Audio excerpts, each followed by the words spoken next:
day 5 of our travels around the Western Highlands of Scotland, we planned to visit Urquhart Castle.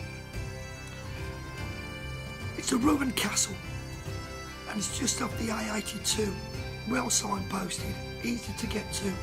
It's about a mile from the village of Drumnadrotchit. There's a fee to get in, £9, and you go down some steps and you have to take in a video which they play for you, which tells you the history of the castle. And then there's the shop. The shop, luckily enough, sells whiskey, which is nice. Because we were there in the off-season, we almost had the castle to ourselves. We were climbing up turrets, we were going down windy stairs, we were interacting with the exhibits there. It's right on the banks of Loch Ness, and a better photographer than me can get some great shots with the castle and Loch Ness in the background. I tried my best, but I don't think I really done it any justice.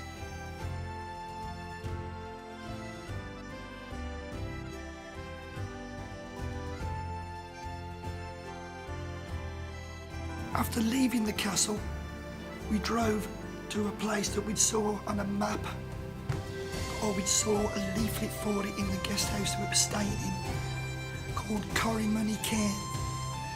It's an old ancient burial chamber, and we went to visit it because it was on our way to Plodda Falls, and it wasn't far off the road up the A831. And if I'm honest, I failed to see the magic in it.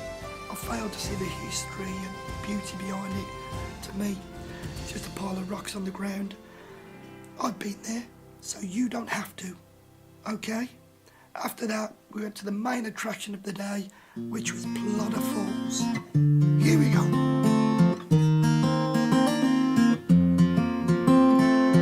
Can you hear me tonight? I just keep falling down on my knees. I've been fighting the darkest of wars.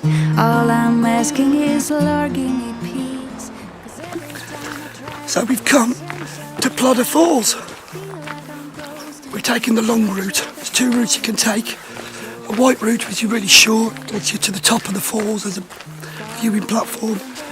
And we're taking the green route, which is called the Tweedmouth route. After Lord Tweedmouth. After Lord Tweedmouth. Taking the Tweedmouth route, and that brings you around, and you follow the river up to the bottom of the falls.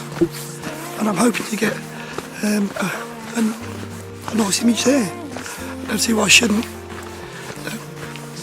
See it in a bit. Stand still. Please be with me tonight. I don't like this old game that I'm in. How I want to start over again, but I never know where to begin. 'Cause all I really see is the edge of a head. I am running on it.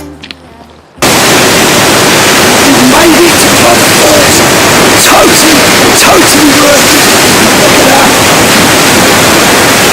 Easily the biggest waterfall I've seen. Easily. It's majestic, it's beautiful. I'm going to try to take a photo of it. It's going to be worth a shot, obviously. Wow, I hope you can hear me over the noise, because I won't be trying to edit some footage of the near waterfalls.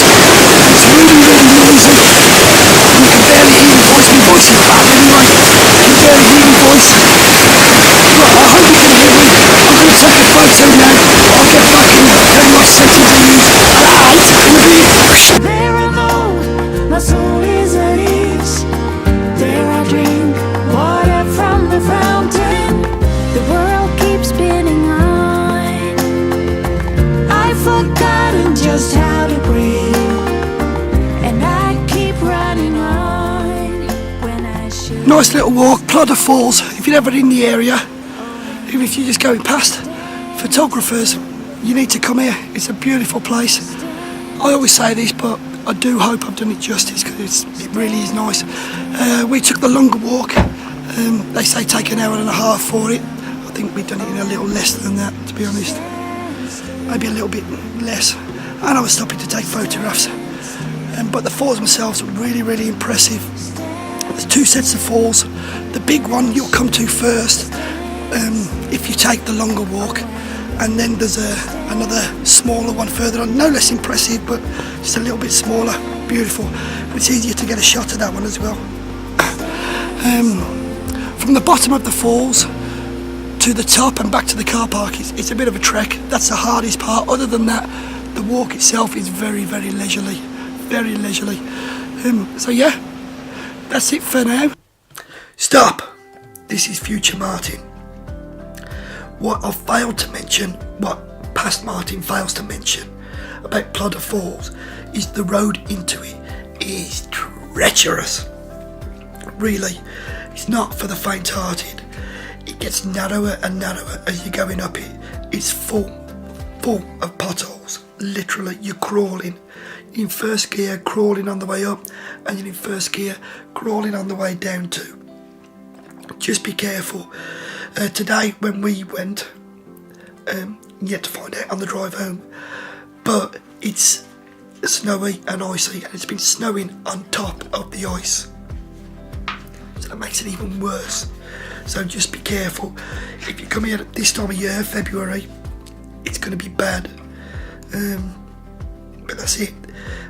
When you come off the main road, you've still got about 5 miles to go. That's 5 miles of single track roads with snow, ice and potholes. It's well worth it when you get here, but just be warned. That's what you've got to face. That's what